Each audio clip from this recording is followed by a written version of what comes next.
Welcome into another edition of the Rocky Top Rundown, your one-stop shop for all things Tennessee athletics. I'm Bryson Wright. And I'm Joey Peterson. This weekend was full of Tennessee athletics, so let's get started with the number 15 Tennessee football taking on Akron this past Saturday.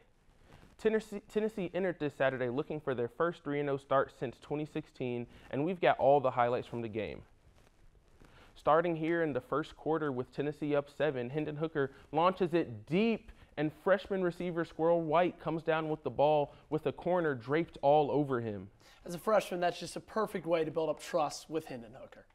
And now up 14, Hendon Hooker goes deep again, and it is Jalen Hyatt who is wide open over the top of Akron's defense for a 57-yard touchdown as the Vols take a 21-0 lead.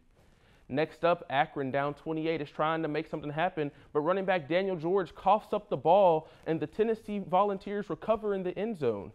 When you get hit by 3 people at once, it's hard to keep the ball in your hands. And then here's Hooker finding his favorite target, Jalen Hyatt again, and he does the rest. Hyatt will go on to have 5 receptions for 166 yards and 2 touchdowns. Hyatt really stepped up when it mattered. When Cedric went down, Hyatt came in, proved that he could be a wide receiver 1 for this team. And not much went right for Akron, but this play sure did.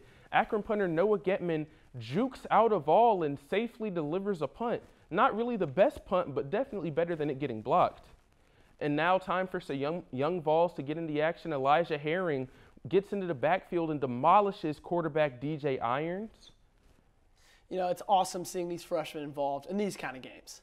Especially, here's another one. Taven Jackson takes the read option and gets his first ever touchdown as a Vol as Tennessee smacks the Zips 63-6. The Vols improved to 3-0 for the first time since 2016 and jump up to number 11 in the latest AP Coaches poll, heading into their SEC opener against number 20 Florida. The rivalry top 25 showdown has caught national attention as ESPN's College Game Day has decided to come to Knoxville this Saturday, September 24th for the matchup. The game day crew will be live from UT campus all morning from 9 a.m. to noon with kickoff set for 3:30 p.m. in Neyland Stadium. This past Tuesday, our Lady Vols volleyball team, fresh off a 4-game winning streak, took on the number 21 Western Kentucky Hilltoppers. The Hilltoppers, though, proved to be as advertised as they gave the Lady Vols all they could handle. After dropping their first set by 12 points, the Lady Vols came out in a second set swinging, just like Keandre Granberry right here for the kill. The Hilltoppers had an answer, though, and after a long volley, 5th-year Lauren Matthews ended it with a monster spike and some momentum back to her side. After an amazing dig by Katie Howard, the Hilltoppers were set up for another big spike. That was until Morgan Fingal and Keandre Granberry had different plans, each having 3 blocks on the day. Staying with Granberry, a bump, a set, and a spike, and she has her 4th kill of the match. Lauren Matthews and the Hilltoppers, though, weren't having any more of that. Matthews responds in a big way as she leaps up and gets a kill. She led both teams with 15 kills in 3 sets. Morgan Fingal, though, was right behind her with 13 kills as we see her pinpoint this ball in the back corner of the court. And ending it how they started, Keandre Granberry's name was being called all night, and it's because of big plays like this. Despite all the kills and the blocks, the Hilltoppers did come out on top, winning 3 straight sets, and the Lady Vols dropped to 6-4 on the season. Now let's take a look at our former Tennessee Vols in the NFL, as there have been a good number of VFLs making an impact through the first 2 weeks of the NFL season. Starting in Week 1, Joe Burrow drops back, and his pass is intercepted by Cameron Sutton, who gets a nice return before going out of bounds at the 25-yard line. Next up, we have Jawan Jennings, who's wide open down the field for an easy 3rd down conversion of 44 yards. And now here's another former Vol, Cordero Patterson, who gets the handoff and fights his way into the end zone on this 5-yard touchdown. And as you can see, he's very amped up at the end of this in the end zone.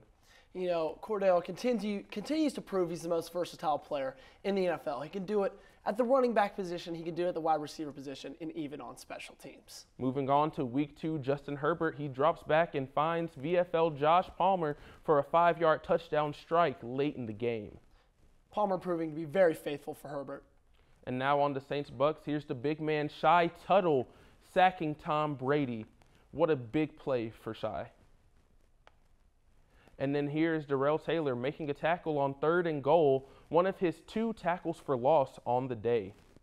As you can see, several VFLs are finding success at the pro level, and you can catch their action every week in the NFL. There's always plenty of action going on here on Rocky Top and plenty of VFLs doing their thing in the pros. If you can't keep up with it all, don't worry. You can join us again Wednesday for all the updates you need. Until then, get out and support the Vols this week as they host several big matchups here in Knoxville. For myself, Joey, and all our crew here, thanks for watching, and we will see you next time.